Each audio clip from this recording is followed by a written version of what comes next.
धनतेरस की रात एक अजीब सी शांति लेकर आती थी। मगर उस साल शहर के कोने पर खड़ी मल्होत्रा हवेली की खिड़कियां इसी और ही तरह की रोशनी बिखेर रही थी।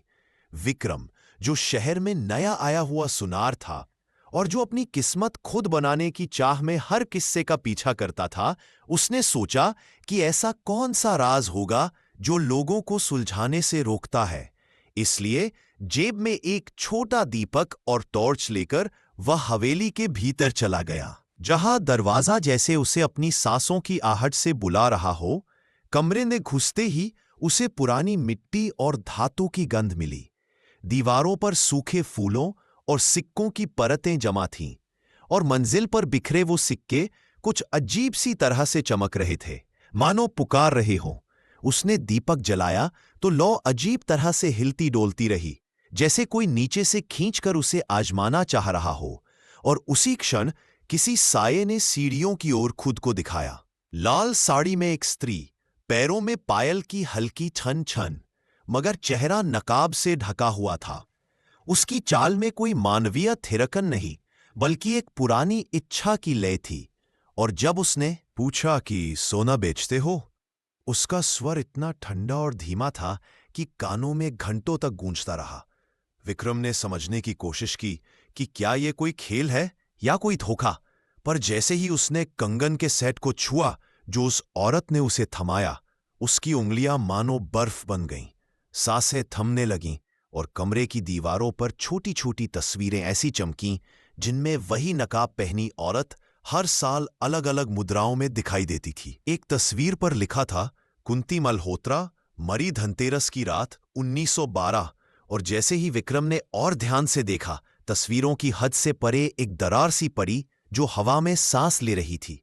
फिर धीरे धीरे कमरे में धुंधलका फैल गया और उस धुंध से कुछ आवाजें आईं, कहानियां, फुसफुसाहटें, उन नामों की गिनती जिनके नाम हवेली के अंदर दबे अनकहे खजानों के पास गूंजते रहे थे। उस रात हर चीज का समय बदल गया। दूरी पार करके आ रही हो। विक्रम ने भागने की कोशिश की, पर दरवाजा बंद था और उसकी टॉर्च की किरणें भी खुद ब खुद झुलसने लगीं। तभी उसने महसूस किया कि हवेली का हर कोना किसी अदृश्य दरबार की तरह सजा हुआ था, जहां वे आत्माएं अपना पुराना हिसाब मांग रही थीं। ये आत्माएं वे थीं जिन्होंने कभी निष्ठा से धन संजोया था, पर धोखे, लालच और ऐश्वर्य के वशीभूत होकर उन चीजों को छीन लिया था जो उन्हें नहीं मिले होने चाहिए थे। उनमें से कुछ की हंसी मीठी थी और कुछ की कराह इतनी तीखी कि उसे अंदर तक झकझोर देती थी, और शब्द बार बार एक ही पंक्ति में आते, जो लिया गया उसे लौटाना होगा। इसे सुनकर विक्रम का लालच जैसे जलकर राख हो गया, और डर ने उसके कानों में इतनी तेजी से आकर बस किया कि उसे अपने आप पर भरोसा ही नहीं रहा। उसने अपने हाथ पीछे हटाए, पर कंगन अब भी उसकी हथेली में चिपके हुए थे, मानो किसी ने उसे चुंबक से बांध रखा हो। और तभी 3 दिए, जिनके बारे में मोहल्ले की कहानियां थीं, बिना तेल और बिना बाती के, जैसे किसी और दुनिया की मध्यम रोशनी, एक एक करके जला दिए गए। वे दिए सिर्फ रोशनी नहीं थे, वे किसी बंधन की ओर संकेत कर रहे थे। वे 3 आत्माएं थीं जिन्हें समय समय पर इसी दिन अपनी कीमत चुकानी पड़ती थी। हवेली का पूरा हाल ऐसा था कि बाहर के ध्वनि जैसे हवा बनकर अंदर आ गई। एक बुजुर्ग पड़ोसी की घंटों पहले की हंसी, बच्चों की चिल्लाहट और मंदिर की घंटियां, पर सब कुछ उस एक आवाज में समा गया, लौटाओ। विक्रम ने आखिरकार एकाएक अपने आप को खींचा। कंगन जमीन पर गिर गए और उसने दरवाजा धक्का दिया, पर बाहर निकलते ही उसने देखा कि मोहल्ला किसी ने रात भर की तरह सजा कर रखा है। हर घर में रोशनी थी, पर हर रोशनी कहीं न कहीं धीमी हो रही थी, जैसे हवा में कोई खाली कुर्सी बैठी हो। सुबह जब सभी लोग जमा हुए, तो हवेली के अंदर सिर्फ राख और जली हुई बत्ती के टुकड़े मिले, और वही 3 दिए अब ठंडे, पर फिर भी कुछ अजीब चमक के साथ एक पंक्ति में रखे थे। और किसी ने कहा कि उन दियों से दूर धीरे एक ऊंची आवाज आई जो किसी और चीज का आदेश दे रही थी। कुछ लोगों ने कहा कि विक्रम की उम्र और किस्मत वहीं रुक गई। कुछ ने कहा कि उसने शहर छोड़ दिया और कुछ ने कहा कि उसने हवेली से जो कुछ भी देखा उसे शब्दों में बयां किए बिना ही अपनी जुबान पर ताले लगा लिए। पर जिस दिन से वह अनुभव हुआ, उस दिन से मल्होत्रा हवेली पर और अधिक चुप्पी छा गई। लोग दिवाली और धनतेरस की रात को आंखें बंद करके चलने लगे और तीनों दीपकों की कहानी हर घर में एक सचेतन कहानी बनकर बताई जाने लगी कि कभी-कभी धन सिर्फ संपत्ति नहीं होता, वह बकाया होता है, और यदि वह लौटाया न गया तो वह लौटकर उन पर कहर बनकर आएगा जो उसे चुरा कर ले गए थे।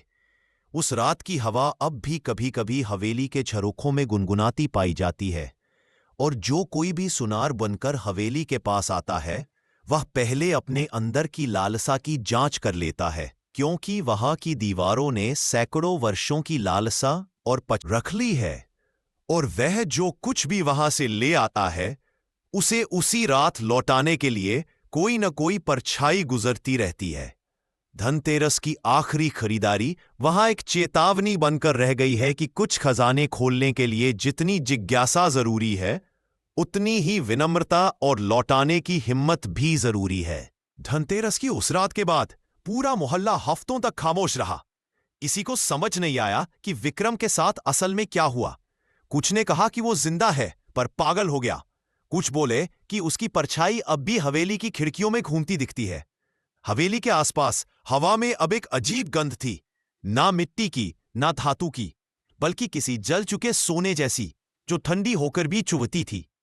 3 दीपक जो राख के बीच में रखे थे, अगले दिन भी वैसे ही जलते रहे, बिना तेल के, बिना बाती के।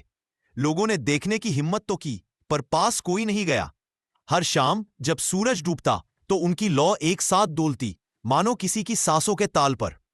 मंदिर के पुजारी ने एक रात कहा कि हवेली के अंदर कुछ जाग गया है जो अब लौटेगा नहीं, लेकिन लोग डर से बोल नहीं पाए।